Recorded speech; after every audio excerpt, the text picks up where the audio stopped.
बुद्धि दे तू तेज दे, नवचेतना विश्वास दे।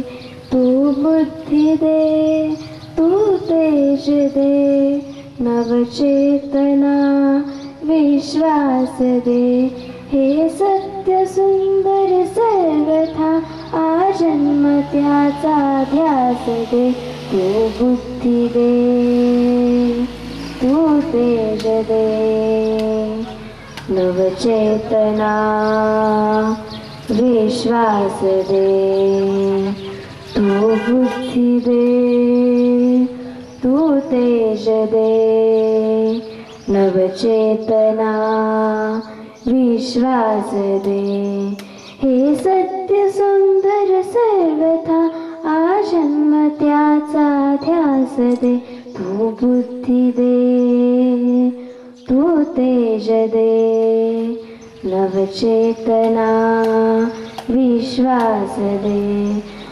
रंजले आगांजले होतयांचा सोबती, सापडे ना वाट ज्यांना तो तयांचा सोबती।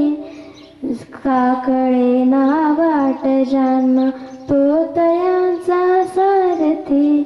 साधना करती तुझी जे, साधना करती तुझी जे, नित्य तव सब पास दे।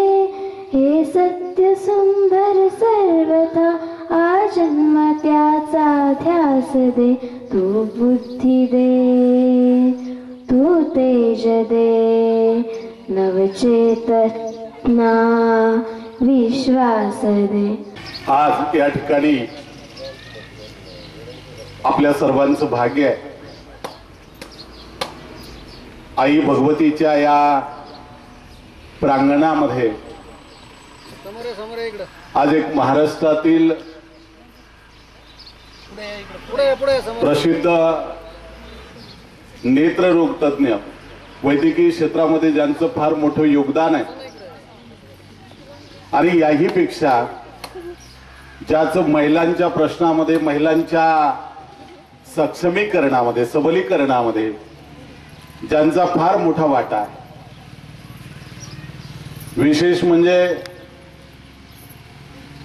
मी ज्यांचं साहित्य वाचलं, ज्यांचे अग्रलेख वाचले, ज्ञानसाधना करत असताना, ज्ञानाचा या ठिकाणी अभ्यास करत असताना मराठी साहित्याचा, ज्यांच्या विचारानं काल परवाच्या पुण्यनगरी जर आपण 9 तारखेचा पुण्यनगरी जर पाहिला असेल, त्याच्यामध्ये बालविवाहाच्या संदर्भामध्ये मॅडमने फार अतिशय सुरेख प्रबोधन या ठिकाणी केलेलं आहे। आज आमचं भाग्य आहे की आई भगवतीचा हा यात्रा महोत्सव आहे, आणि या यात्रा महोत्सवाच्या निमित्तानं आई भगवतीचंच एक विशेष प्रकारचं रूप म्हटलं तरी वावगं ठरू नये, की जी नारी शक्तीला सतत जागवण्याचा प्रयत्न करते।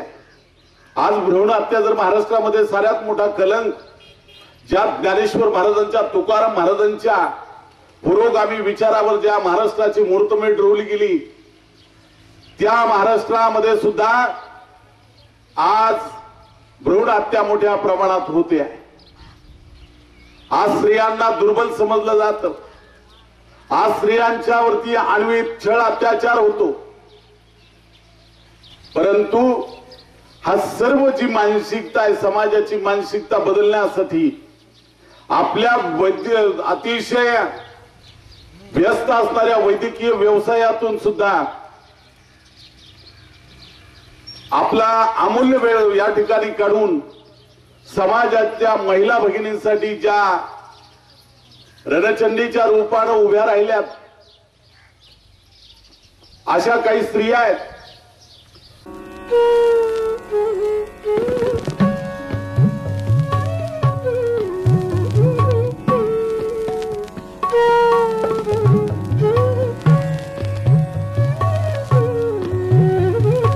मातापूर ग्रामपंचायत, या मातापूर ग्रामपंचायतच्या सन्माननीय सरपंचताई, आदरणीय उषाताई, माझ्या समोर उपस्थित असणाऱ्या सर्व माझ्या माता भगिनी, समोर उपस्थित असणारे सर्व माझे बंधू, मातापूर गावच्या या आई भगवती मातेच्या यात्रेनिमित्त आयोजित ग्रामसभेमध्ये आज आपण सगळेजण एकत्र जमलेलो आहोत. सर्वप्रथम मी आई भगवती यांच्या चरणी कोटीशा वंदन करते, श्रद्धापूर्वक नमन करते, नमस्कार करते, प्रणाम करते आणि आई भगवतीच्या चरणी प्रार्थना करते की मातापूर गाव हे तंटमुक्त झालेलं आहे, ते आता हागणदारी मुक्त होणार आहे, ते निर्मल ग्राम होणार आहे, गावाचा विकास होणार आहे, गावाला समृद्धी प्राप्त होणार आहे, गावाची भरभराट होणार आहे. आणि या सगळ्यासाठी मी आई भगवतीच्या चरणी आशीर्वाद मागते, प्रार्थना करते. या देवी सर्वभूतेषु शक्तिरूपेण संस्थिता नमस्तस्यै नमस्तस्यै नमस्तस्यै नमो नमः. या देवी सर्वभूतेषु शांतिरूपेण संस्थिता नमस्तस्यै नमस्तस्यै नमस्तस्यै नमो नमः. या देवी सर्वभूतेषु भक्तिरूपेण संस्थिता नमस्तस्यै नमस्तस्यै नमस्तस्यै नमो नमः. या देवी सर्वभूतेषु मातृरूपेण संस्थिता नमस्तस्यै नमस्तस्यै नमस्तस्यै नमो नमः. शक्तीच्या रूपाने, भक्तीच्या रूपाने, शांतीच्या रूपाने, मातृ देवोभव आपण म्हणतो त्या आईच्या रूपाने उपस्थित असणाऱ्या या दैवी शक्तीला मी प्रणाम करते, नमन करते, त्यांचा आशीर्वाद मानते. आपल्या गावाचं नावच मातापूर आहे. आपल्या गावाचं नावच मातापूर आहे. ती गावाच्या नावातच आई सामावलेली आहे. गावाच्या नावातच आई सामावलेली आहे आणि सरपंच सुद्धा ताई आहे. आणि सरपंच सुद्धा ताई आहे. त्यामुळे आपल्या गावामध्ये सुख, शांती, समृद्धी, आनंद याचा कुठेही तोटा नसला पाहिजे, किंबहुना नसावा. तर आईचं महत्त्व इतकं मोठं आहे. आपल्या सगळ्यांना माहिती आहे की जी आई आहे, जी प्रेम, माया, ममता, आपुलकी, जिव्हाळा, आपलेपणा या सगळ्यांची गोळाबेरीज केली तर त्याला आपण मातृशक्तीचा आविष्कार असं म्हणतो. मला एक गोष्ट आठवते जत्रेची.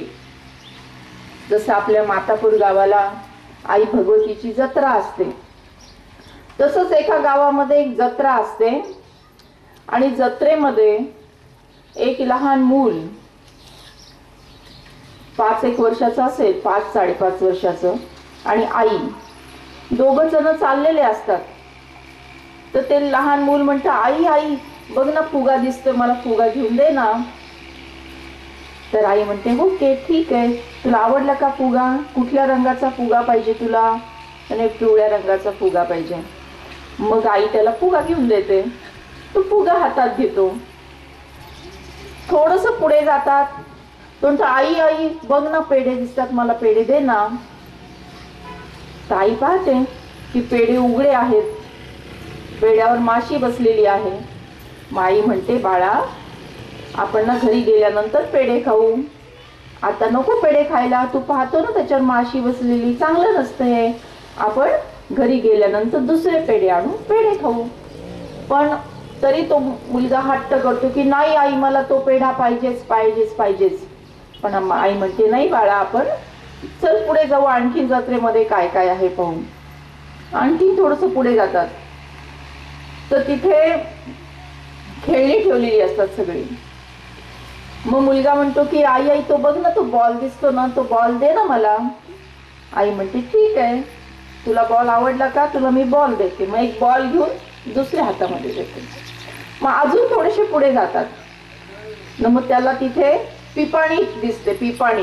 आणि पिपाणी सगळे वाजवत असतात, शिट्टी सगळे वाजवत असतात आणि अजून खूप खेळणी असतात तिथे. तो मुलगा हट्ट करतो, तो म्हणतो नाही नाही आई मला हे दे ना, आई मला ते दे ना, आई मला ते दे ना.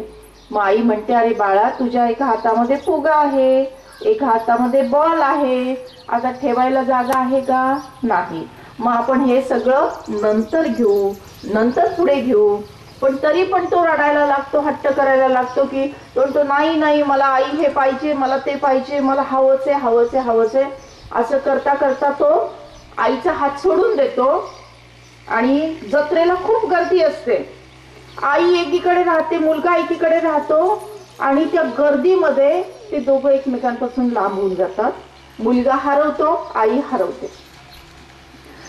आणि हे सगळं जण एक पाठीमागून एक साहेब येत असतात, ते पाहतात की अरे लहान मुलगा रडतोय, एकटाच रडतोय.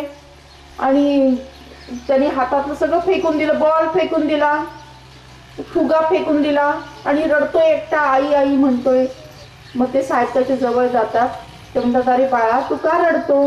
तो म्हणतो नाही मला आई पाहिजे. म्हणजे आपण ना आईकडे जाऊ, तू काही काळजी करू नको, चल माझ्या कडेवर.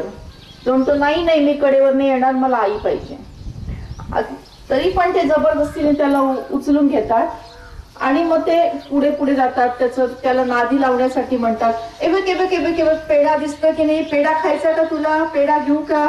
तो मुलगा म्हणतो नाही नाही नाही मला पेढा नको, पेढ्यावर माशी बसली होती, आईने मला सांगितलंय पेढ्यावर माशी बसली, खायची नाही, आई मला नंतर घेऊन देणार आहे पेढा, मला नको पेढा. तसं पुढे जातो.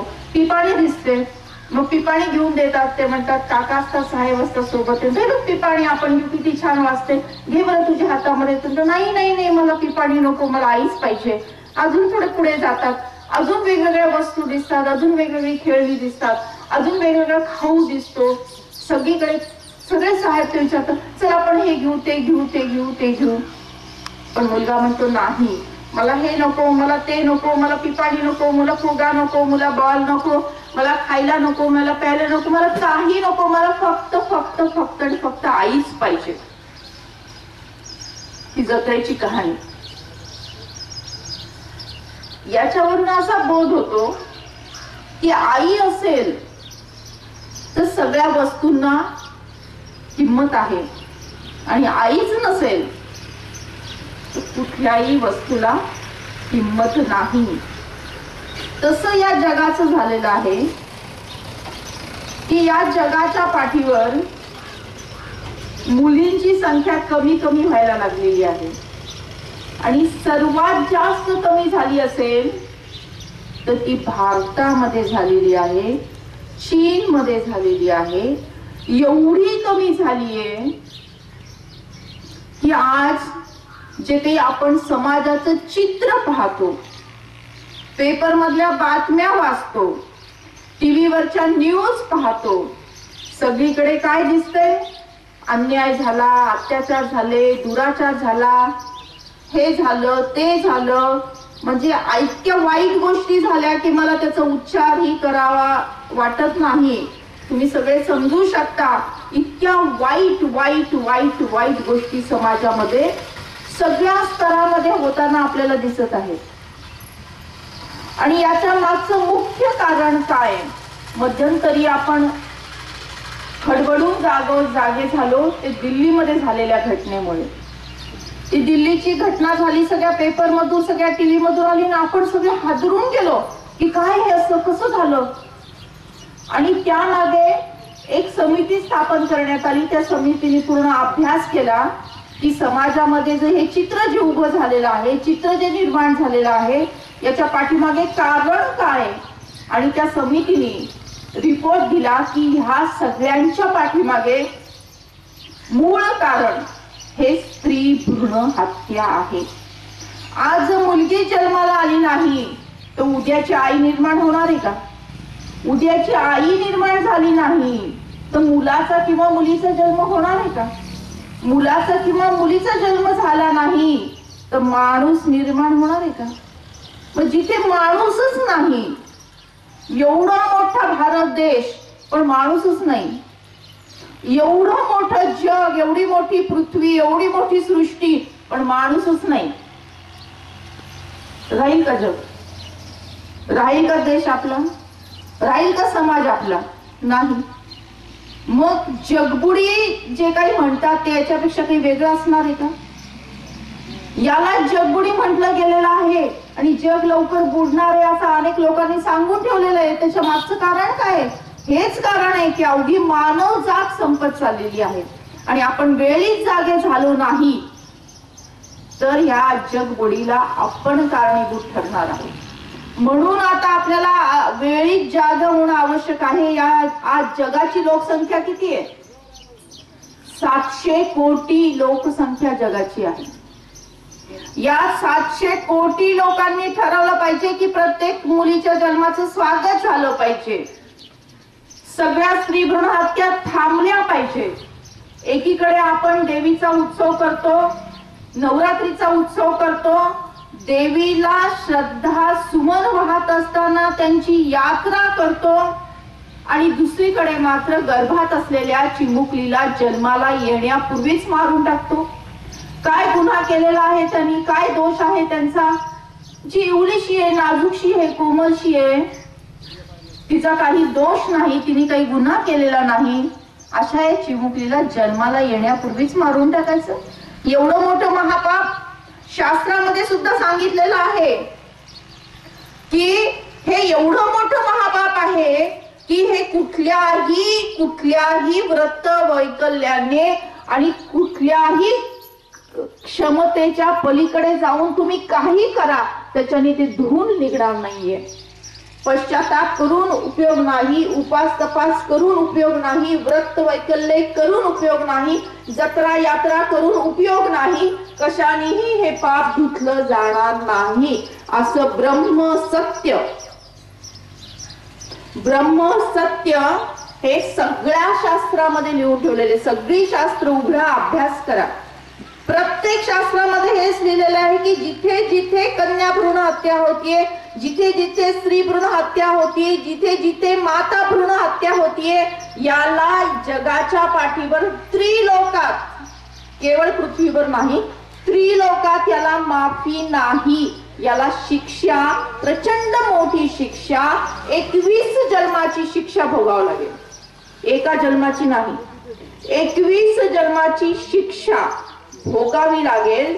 असं हे कृत्य आहे, असं प्रत्येक धर्माच्या प्रत्येक शास्त्रामध्ये सांगितलेलं आहे. पण शोकांतिका आहे की मला आज या धार्मिक व्यासपीठावर उभं राहून हे सांगावं लागतं. गेल्या 30 वर्षामध्ये, केवळ 30 वर्षामध्ये 1.5 कोटी चिमुकल्या जन्माला येण्यापूर्वी मारून टाकलेले आहे. 1.5 कोटी. विचार करा, एक जरी प्रेत आपल्याला इकडं तिकडं दिसलं तर आपल्या जीवाचा कसा जीव कासावीस होऊन जातो. पण 1.5 कोटी चिमुकल्या ज्यांचा काही दोष नाही, ज्यांनी काही गुन्हा केलेला नाही, जे नाजूक आहेत, छोटेसे आहेत, कोवळेसे आहेत, अशा चिमुकल्यांचा, प्रेतांचा खच 1.5 कोटी चिमुकल्यांचा पडला असेल तर, आणि हे सत्य आहे की केवळ 30 वर्षामध्ये 1.5 कोटी चिमुकल्या गर्भावस्थेत मारल्या गेलेल्या आहेत. आणि मारल्या गेल्याची नोंद सरकार दरबारी आहे. म्हणजे नोंद न झालेले किती असतील? म्हणजे करोडो चिमुकल्यांना, उद्यांच्या मातांना आपण मारून टाकलेले. जी चिमुकली आईच्या पोटात आहे, आईच्या गर्भात आहे, ती आपल्या आईला म्हणते की आई, तुझं बाबांचं, आजींचं, आजोबांचं बोलणं काल रात्री ऐकलं मी आई. तुम्ही सगळ्यांनी मिळून ठरवले ना की उद्या मला डॉक्टर काकांकडे घेऊन जायचंय नको बाई नको, असं करू नको ग, मला डॉक्टर काकांकडे घेऊन जाऊ नको बाई. मला डॉक्टर काकांची खूप खूप भीती वाटते ग. ते डॉक्टर काका मोठं मोठं शस्त्र घेतील ग, माझ्या डोक्याच्या चिंध्या चिंध्या करून टाकतील ग. इवलशे नाजूकशे कोमलशे माझे हातपाय आई तोडून टाकतील ग. आणि रक्तबंबाळ झालेला माझा हा देह आई उकरड्यावर फेकून देतील. कुत्रे झडप घालतील, तोंडात पकडतील, गल्लीभर फिरवतील ग आई. माझ्या शरीरातलं ठिपकणारं ते रक्त आई तू पाहू शकशील? माझ्या शरीराची झालेली विटंबना तुला आई सहन होईल?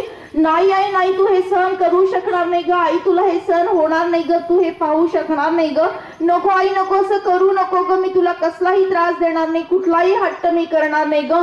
मला लाडू नको, पेढे नको, करंजी नको, पुरणपोळी नको, काही गोड गोड देऊ नकोस ग. कालची उरलेली शिळी असलेली भाकरी जरी आई तू मला दिलीस तरी चालेल ग. 2-2, 3-3 दिवस आई मी ती पुरवून पुरवून खाईल ग. नको आई नको, नवीन कपडे नकोत ग मला, ताईची जुने असलेले कपडे सुद्धा मला चालतील ग. पण आई मला जन्म घेऊ दे ग, मला तुझ्या मांडीवर खेळायचे, आजी आजोबांच्या गोष्टी ऐकायचे, तुझं बोट पकडायचे, बाबांचं बोट पकडायचे, शाळेमध्ये जायचे, खूप खूप शिकायचे ग आई मला. आई तुला असं वाटत नाही का ग की सावित्रीबाई फुलेंचा अंश माझ्यामध्ये असेल? आई तुला असं वाटत नाही का ग झाशीच्या राणीची कार्य करण्याची कर्तबगारी माझ्यामध्ये असेल? आई तुला असं वाटत नाही का ग की जिजामाताचा मातृशक्तीचा आविष्कार माझ्या रूपाने या जगामध्ये येईल? आई मला हे सगळं करायचंय ग, पण कधी तू मला जन्म दिला तरच ना. वेळ नाही गेली अजून, हाक देते मी तुला. वेळ नाही गेली अजून, हाक देते मी तुला. खुडू नको कळी आई, खुडू नको कळी आई. देश घडवायचाय मला, देश घडवायचाय मला. अशी आर्तची हाक ही चिमुकली आपल्याला देत आहे. मग आपण नेमकं केलं काय पाहिजे? तर याच्यामध्ये हा प्रश्न स्त्रियांचा आहे म्हणून फक्त स्त्रियांनी काम करायचं नाहीये. हा प्रश्न केवळ स्त्रियांचा नाही, हा प्रश्न केवळ पुरुषांचा नाही, तर हा प्रश्न एकूणच समाजाचा प्रश्न आहे. त्यामुळे समाजातल्या प्रत्येक घटकांनी याच्यामध्ये सहभाग घेण्याची आवश्यकता आहे. जेव्हा निसर्गाने ही सृष्टी निर्माण केली, जेव्हा पृथ्वी निर्माण केली, तेव्हा असा कुठलाही भेदभाव केला नव्हता की ही स्त्री आणि हा पुरुष. असं कोणालाही वरचं स्थान दिलं नव्हतं, कोणालाही खालचं स्थान दिलेलं नव्हतं. स्त्री आणि पुरुष समानता निसर्गाने पाळलेली, परमेश्वराने पाळलेली, देवाने पाळलेली आहे, महादेवाने पाळलेली आहे. आणि निसर्गाने दोघांनाही वेगवेगळी शक्तीस्थळ बहाल केलेली आहे. पुरुषांकडे पराक्रम दिला असेल, धाडस दिला असेल, कणखरपणा दिला असेल, तर स्त्रीकडे मातृशक्तीचा आविष्कार दिलाय, निर्माण करण्याची क्षमता दिलेली आहे. आणि हे दोन्ही गुण एकमेकांना पूरक असे गुण आहेत. हे दोन्ही गुण एकमेकांशिवाय अधुरे असे गुण आहेत. मी एका छोट्या कवितेतून ही भूमिका मांडलेली आहे. कवितेचं नाव आहे तो आणि ती. तो म्हणजे पुरुष आणि ती म्हणजे स्त्री. तो मंत्र असेल तर ती पूजा आहे, तो मंत्र असेल तर ती पूजा आहे. ती आरती असेल तर तो प्रसाद आहे. तो मंत्र असेल तर ती पूजा आहे, ती आरती असेल तर तो प्रसाद आहे. तो मेंदू असेल तर ती बुद्धी आहे, तो विचार असेल तर ती कृती आहे. तो माणूस असेल तर ती माणुसकी आहे, तो संस्कार असेल तर ती संस्कृती आहे. तो दसरा असेल तर ती दीपावली आहे आणि तो तिळगुळ असेल तर ती संक्रांत आहे. मंत्र म्हटल्याशिवाय पूजा पूर्ण होत नाही, आरती झाल्याशिवाय प्रसाद मिळत नाही. मेंदूमध्ये आवश्यक आहे बुद्धी, विचार केल्यानंतरच घडते एखादी कृती. दसऱ्यानंतर येते दीपावली आणि संक्रांतीचा सण तिळगुळ दिल्या घेतल्या वाचून साजरा होऊ शकत नाही. असं असतं स्त्री आणि पुरुषांचं नातं. एकमेकांसमवेत असेल तर निर्माण होतं पूर्णत्व, नाही तर ते असतं अधुरं अधुरं अधुरं. म्हणून स्त्री जन्माचे स्वागत करा या चळवळीमध्ये सगळ्या पुरुषांनी आणि सगळ्या स्त्रियांनी एकत्रितपणे काम करण्याची आवश्यकता आहे. मग नेमकं काम म्हणजे आपण काय केलं पाहिजे? त्यासाठी 11 कलमी कृती कार्यक्रम आहे. त्यातला पहिलाच कलम आहे ठराव घेणे. जेव्हा आपण सत्यनारायणची पूजा आपल्या घरामध्ये करतो तेव्हा दोघ जण एकमेकांना हात लावून संकल्प करत असतो. आणि भटजी मंत्र म्हणत असतात. तो संकल्प झाल्यानंतर तो संकल्प पूजा पूर्ण होईपर्यंत आपण कुणी उठत नाही. तसा संकल्प सगळ्या पुरुषांनी सगळ्या स्त्रियांनी मिळून इथे करायचा आहे. ही खऱ्या सत्यनारायणीची पूजा आहे.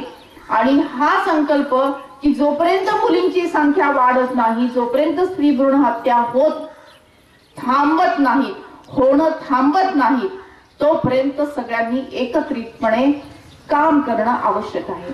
मग जेव्हा सगळ्यांनी एकत्र येऊन संकल्प केला जातो त्याला ठराव असं म्हटलं जातं.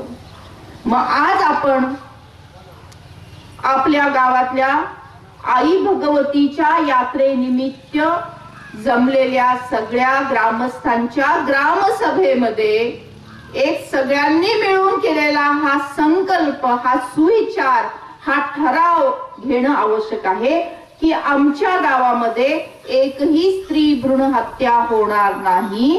प्रत्येक स्त्री जन्माचे आम्ही स्वागत करू आणि त्यासाठी कन्या जन्म आनंद सोहळा साजरा करू. एकंदरीत समाजाकडे जर आपण पाहिलं तर समाजामध्ये असं चित्र दिसतं की कुणाच्या घरी जर मुलाचा जन्म झाला असेल तर त्याचं आनंदाने स्वागत होतं, पेढे वाटले जातात.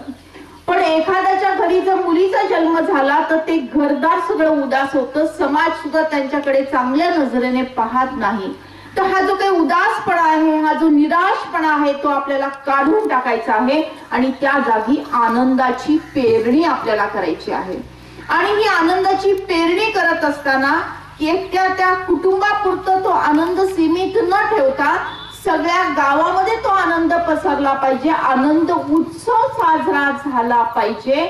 आणि त्यासाठी म्हणून 1 रुपयाची जादू योजना आपण राबवू शकतो सगळ्या गावकऱ्यांच्या सहभागासाठी. मी सरपंचताईंशी बोलत होते तेव्हा सरपंचताईंनी मला सांगितलं की आपल्या गावाची लोकसंख्या 3000 आहे. बरोबर आहे? बरोबर आहे का? 3000 आहे लोकसंख्या मला सांगितलं होतं. तर आपल्या गावामध्ये कोणाच्याही घरी मुलीचा जन्म झाला तर प्रत्येक व्यक्तीने 1-1 रुपयाचा सहभाग द्यायचा आहे. सगळ्यांकडून जेव्हा 1-1 रुपया येईल तर 3000 रुपये जमा होतील. त्या 3000 रुपयामध्ये मुलीला झबलं घ्यायचं आहे, आईला साडी चोळी घ्यायची आहे आणि सासूबाईंना सुद्धा फूल आणि नारळ देऊन त्यांचा सन्मान करायचा आहे. याला कन्या जन्म आनंद सोहळा 1 रुपयाची जादू योजना असं म्हटलं जातं. सोपं आहे का 1 रुपया देणं? ज्यांना ज्यांना या 1 रुपयाची जादू योजना कन्या जन्म आनंद सोहळ्यामध्ये सहभाग नोंदवायचा आहे त्यांनी हात वर करायचे. 100% हात वर आलेले आहेत, प्रत्येकाचे हात. आणि सरपंचताईंचा हात पण वर आलेला आहे. 100% हात वर आलेला आहे. जोरदार टाळ्या आपण वाजवूया.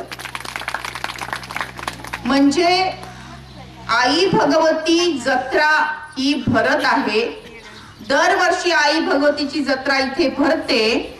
त्याच्यामध्ये आपण संकल्प करूयात की 1 वर्षामध्ये जेवढ्या मुली जन्माला आल्या, 5 येतील, 10 येतील, 15 येतील, 20 येतील, तर प्रत्येक मुली मागे 1-1 रुपया प्रत्येकाने द्यायचा. समजा 5 मुली जन्माला आल्या तर 5 रुपये द्यायचे, 10 मुली आल्या तर 10 रुपये द्यायचे. आणि सगळ्यांची मिळून जी एकत्र रक्कम होईल तर या जत्रेच्या कार्यक्रमामध्ये सगळ्या मातांना साड्या चोळ्या देऊन सन्मान करायचा, सगळ्या मुलींना झपलं द्यायचे, कपडे द्यायचे, सगळ्या आपल्या सासूबाईंना फूल आणि नारळ देऊन त्यांचा सन्मान करायचा. अशा प्रकारचा ठराव आपल्याला घ्यायचा का? आवाज मोठा आला पाहिजे. घ्यायचा का? घ्यायचा का? आणि घ्यायचा का? घ्यायचा. तर हा ठराव आजच्या या ग्रामसभेत सर्वानुमते मंजूर. टाळ्या वाजवा. तर हा पहिला कलम झाला. दुसरा कलम आहे आपल्या गावाचा सेक्स रेशो आपल्याला माहिती असला पाहिजे. त्याचा एक बोर्ड आपण आपल्या ग्रामपंचायतीच्या कार्यालयामध्ये लावायला पाहिजे की 0 ते 6 वयोगटामध्ये आमच्या गावामध्ये एवढ्या मुली आहेत आणि एवढे मुलं आहेत. म्हणजे आपण स्वतःच अनालिसिस करू शकतो की मुलींची संख्या किती कमी आहे. नंबर 3 लोकसहभाग. नंबर 4 चा कलम आहे फक्त मुली असलेल्या परिवारांचा सन्मान करणे. 5वा कलम आहे मुलगीच आहे पण ती दोन्ही घरी उजेड देती. 6वा कलम आहे नकोशीला करूया हवीशी. अनेक गावांमध्ये मुलींचं नाव नकोशी ठेवलं जातं, कडूबाई ठेवलं जातं, निराशा ठेवलं जातं, अंतिमा ठेवलं जातं. अशा प्रकारचं नाव आपल्या गावात कोणी ठेवलंय का? कोणी नकोशी नावाची मुलगी पाहिली ऐकली आहे का? हात वर करा. कुणी नकोशी नावाची मुलगी पाहिली आहे का, ऐकली आहे का? नाही. इथं कुणी नकोशी नावाची मुलगी उपस्थित आहे का? हात वर करा. नाही. आनंदाची गोष्ट आहे. हा 6वा कलम आहे. आता इथे महाराष्ट्रामध्ये जवळपास 1350 मुलींचं नामकरण आम्ही केलंय. एवढ्या मुली नकोशी नावाच्या आपल्याला महाराष्ट्रात सापडलेल्या आहेत. 7वा कलम आहे युवा पिढीचा सहभाग. आपल्याकडे जितके युवक आहेत आणि जितक्या युवती आहेत या सगळ्यांचा एक तुम्ही समिती स्थापन करा. जितके युवक आहेत त्यांची एक युवक समिती स्थापन करा. जितक्या युवती आहेत त्यांची एक युवती समिती स्थापन करा आणि या चळवळीमध्ये त्यांना कुठल्या ना कुठल्या कार्यामध्ये सहभागी करून घ्या. 8वा कलम आहे 8वा फेरा स्त्री जन्माच्या स्वागताचा. तर काय असतो हा कलम? आपण प्रत्येकाच्या घरी विवाह सोहळे संपन्न होत असतात. तर विवाह सोहळा हा करार नाही, तो एक संस्कार आहे, आपल्याला माहिती आहे. तर त्या अंतर्गत आपण 7 फेरे घेतो, एकमेकांना वचन देतो की सुखामध्ये दुःखामध्ये अडीअडचणीमध्ये आम्ही सगळे एकत्र राहू, समाजाचं देशाचं भलं होईल याकडे सुद्धा आम्ही लक्ष देऊ. अशा प्रकारची वचनं त्या 7 फेऱ्यामध्ये असतात. त्यासोबत आपल्याला आणखीन एक 8वा फेरा घ्यायचा आहे आणि 8वं वचन द्यायचंय की आमच्या गावामध्ये आमच्या कुटुंबामध्ये जर मुलीचा जन्म झाला तर आम्ही तिचं मनापासून स्वागत करू, तिला शिकवू. अशा प्रकारचा एक 8वा फेरा स्त्री जन्माच्या स्वागताचा घ्यायचा आहे. त्याचा मंत्र असा आहे की लेका एवढीच लेख ही भारी. म्हणजे जेवढा मुलगा भारी आहे तेवढीच मुलगी पण भारीच आहे. लेका एवढीच लेख ही भारी, हाच संदेश घरोघरी, 8वा फेरा घेऊया, स्त्री जन्माचे स्वागत करूया. अशा प्रकारचा 8वा फेरा आपण आपल्या कुटुंबामध्ये जेव्हा लग्न होईल तेव्हा घेऊ शकतो किंवा सामुदायिक विवाह सोहळे होत असतील त्या याच्यामध्ये आपण घेऊ शकतो. असा जो काही 8वा फेरा आहे हा म्हणजे माझ्या कुटुंबामध्ये जेव्हा माझ्या मुलाचं लग्न होतं तेव्हा 8वा फेरा घेण्यात आला आणि मला सुद्धा नातच झाली. तिचं नाव आम्ही गोडुली, तुम्ही ते पुण्यनगरीमध्ये वाचताय ना सदर, प्रिय गोडुलीस, हे तिच्या नावानेच लिहिलेलं ते सदर आहे. तर आधी केले आणि मगच मी सांगितलेले आहे. तर आमच्या परिवारामध्ये सुद्धा 8वा फेरा स्त्री जन्माच्या स्वागताचा घेतला गेला. आजपर्यंत देशामध्ये 13,243 जोडप्यांनी 8वा फेरा घेतला. हा 8वा फेरा आपण 2000 साली सुरू केला. भारतामध्ये सुरुवात महाराष्ट्रातून झाली, आपल्या नगर जिल्ह्यातून झाली. तो 8वा फेरा आता राजस्थानमध्ये घेतला जातो, हरियाणामध्ये घेतला जातो, पंजाबमध्ये घेतला जातो आणि आता राजस्थान याचा जो काही हेल्थ मिनिस्ट्री आहे त्यांनी अशा सूचना जारी केलेल्या आहेत की राजस्थानमध्ये होणाऱ्या प्रत्येक विवाहामध्ये हा 8वा फेरा घेतला गेला पाहिजे. अशा प्रकारच्या राजस्थान येथील आरोग्य मंत्रालयाने या सूचना जारी केलेल्या आहेत. परवा 2 दिवसापूर्वी जर तुम्ही न्यूज ऐकल्या असतील तर त्याच्यामध्ये हरियाणाच्या मुख्यमंत्रींनी 8वा फेरा घेण्यासाठी अनुदान जाहीर केलेलं आहे. आपल्या महाराष्ट्र सरकारने सुद्धा सामुदायिक विवाह सोहळ्यामध्ये शुभमंगल योजनेच्या माध्यमातून अनुदान जाहीर केलेलं आहेच. म्हणजे सरकार दरबारी सुद्धा याला चांगल्या प्रकारची मान्यता आता एवढ्या 15 वर्षांच्या तपश्चर्येनंतर प्राप्त झालेली आहे. याच्यामध्ये सुद्धा लोकसहभाग अत्यंत महत्वाचा आहे. प्रत्येकाच्या घरी जेव्हा विवाह सोहळे होतील सर्वांनी लक्षात ठेवलं पाहिजे की 8वा फेरा हा स्त्री जन्माच्या स्वागताचा घ्यायचा आहे. तुमच्या हातामध्ये माहिती पत्रिका दिलेली आहे, त्याच्यामध्ये तो मंत्र लिहिलेला आहे 2 ओळीचा.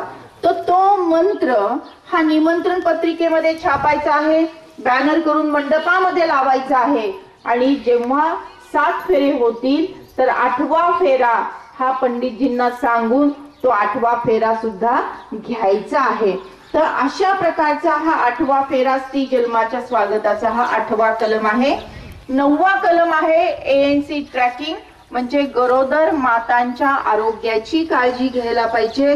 त्यांची नाव नोंदणी करून, त्यांना लसीकरण करून, त्यांना पोषक आहाराच्या बाबतीमध्ये, त्यांना गर्भसंस्काराच्या बाबतीमध्ये, त्यांना कुपोषण मुक्त भारताच्या बाबतीत सगळ्या प्रकारची माहिती देऊन या चळवळीमध्ये सामावून घेतलं पाहिजे. याला ANC ट्रॅकिंग असं म्हटलं जातं. अंगणवाडी ताई असतील, आशा हेल्थ वर्कर असतील, ANM असतील, ते हे कार्य चांगल्या प्रकारे करताना दिसतात. त्यांना आपण सपोर्ट केला पाहिजे, त्यांना आपण मदत केली पाहिजे. 10वा कलम आहे सोनोग्राफी मशीन शाप की वरदान. सोनोग्राफी मशीनवर मुलगा आहे किंवा मुलगी आहे हे पाहू नये यासाठी PCPNDT नावाचा कायदा आहे. त्या कायद्याची कडक अंमलबजावणी करण्यासाठी सगळीकडे चांगले प्रयत्न चालू आहेत. त्यानंतरचा कलम आहे 11वा कलम, तो म्हणजे सामूहिक शपथ. आपण आपल्या ग्रामपंचायती वतीने ठराव करत आहोत. स्त्री जन्माचे स्वागत करा असा ठराव आहे. आमच्या मातापूर ग्रामपंचायत तालुका श्रीरामपूर जिल्हा अहमदनगर येथे सालाबादप्रमाणे देवीची यात्रा आहे. एकीकडे आपण देवीची आराधना करतो व दुसरीकडे जन्माला येण्यापूर्वीच चिमुकलीला मारून टाकतो. हे चुकीचे आहे.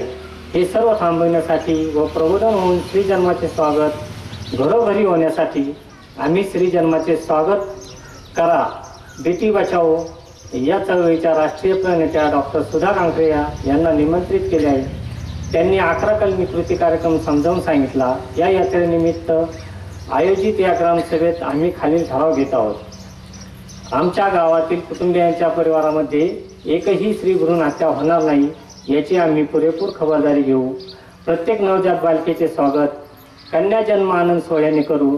त्यासाठी 1 रुपयाची जादू योजना राबवू असा ठराव आम्ही सर्वानुमते मंजूर करीत आहोत. सूचक श्री बाळासाहेब चंद्रवंदन, अनुमोदक भागीनाथ तुळशीराम शिरोळे. हा ठराव सर्वानुमते मंजूर.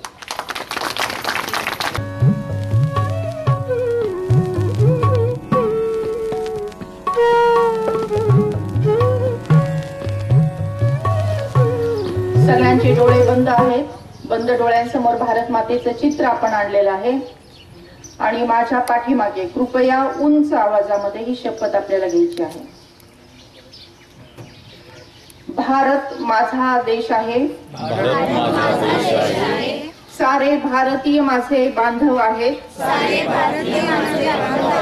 माझ्या या देशात स्त्री पुरुष समानता नांदावी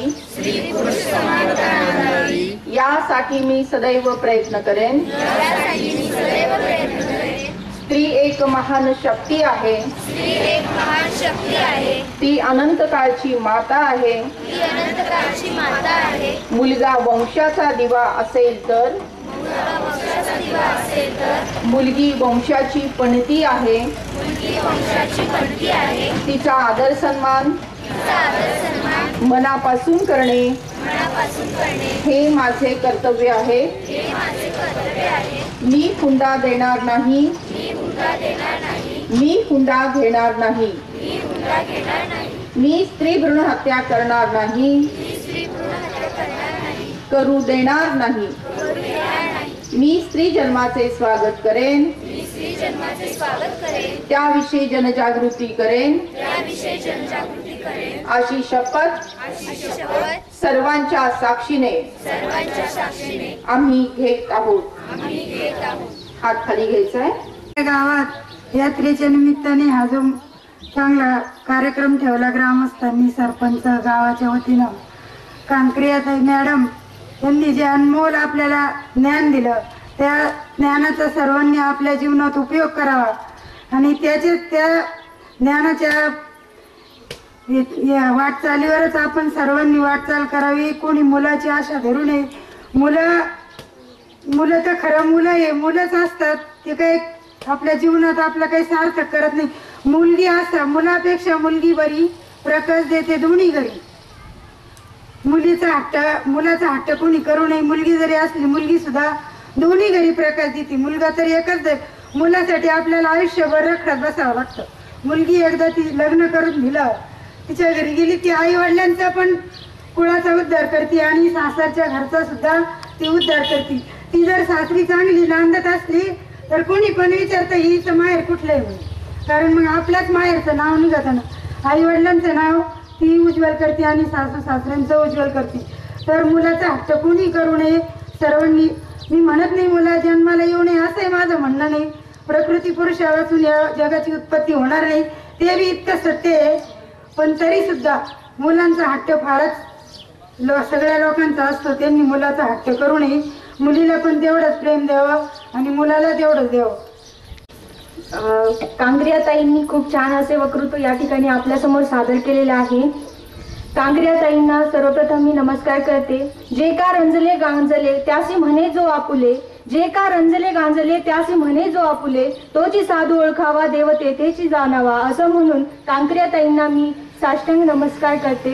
कांगरियाताई, या गावामध्ये तुम्हाला एक असा आमूलाग्र असा बदल या ठिकाणी बघायला मिळेल असं मी तुम्हाला अपेक्षा व्यक्त करते तुमच्यासमोर. या ठिकाणी तुम्ही आम्हाला जी स्त्री भ्रूण हत्या कशी थांबवावी याविषयी जे मार्गदर्शन केले त्याबद्दल मला एवढंच म्हणावंसं वाटते की चालण्यासाठी कधीही वाट नसते. चालण्यासाठी वाट नसते, वाटेसाठी चालणं असतं. उंच भरारी घेणाऱ्याला कधीही आकाशाचं बाण नसतं.